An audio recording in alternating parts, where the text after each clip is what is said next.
আমডাঙ্গা বিধানসভা কেন্দ্রের চাঁদহাটা গ্রাম পঞ্চায়েতের বাসিন্দা জাকির আলী ধুকরে। হতদরিদ্র এই যুবকের নেই কোনো পাকা বাড়ি, সে কারণে আবাসের তালিকায় তার নামও ওঠে, কিন্তু পরে তিনি দেখেন আবাস তালিকা থেকে তার নাম বাদ দেওয়া হয়েছে। আরজিকর কাণ্ডে যেটা গিয়েছিলাম, সবাই তো গিয়েছিল, প্রতিবাদ করেছি, তাই আমাকে সব অনেক শাসিয়েছে, আমাকে ভয় দেখানো হয়েছে টিএমসির নেতারা। আজকের এখানে অনশন দিচ্ছি, এরপরে বিধানসভায় যাব। আমি প্রয়োজন পড়লে আমি মুখ্যমন্ত্রীর সঙ্গে 24 ঘন্টার মধ্যে আমি দেখা করতে চাই। আর অনশন করবো তো, আমার ঘর আটকালো হলো, আজকে না আমি প্রতিবাদ করছি, আরও মানুষকে তো হ্যারাস করছে ওরা। দিন দুয়েক বিধানসভায় গিয়ে ভাঙড়ের বিধায়ক নওশাদ সিদ্দিকীর সঙ্গে দেখা করেন জাকির। তার অভিযোগ, তারপর থেকেই তৃণমূল নেতাদের হুমকি পাচ্ছেন।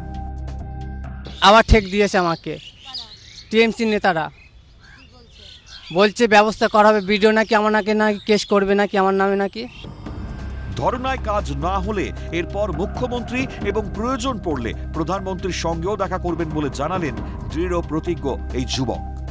বারংবার খবরের শিরোনামে থাকছে আবাস দুর্নীতি, এবং আবাস দুর্নীতির শিকার হয়েছেন আমডাঙ্গার বাসিন্দা জাকির।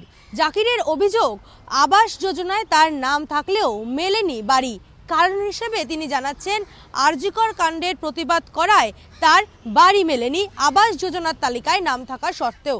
ক্যামেরায় কিশোরের সঙ্গে রেশমির রিপোর্ট, ক্যালকাটা নিউজ, কলকাতা।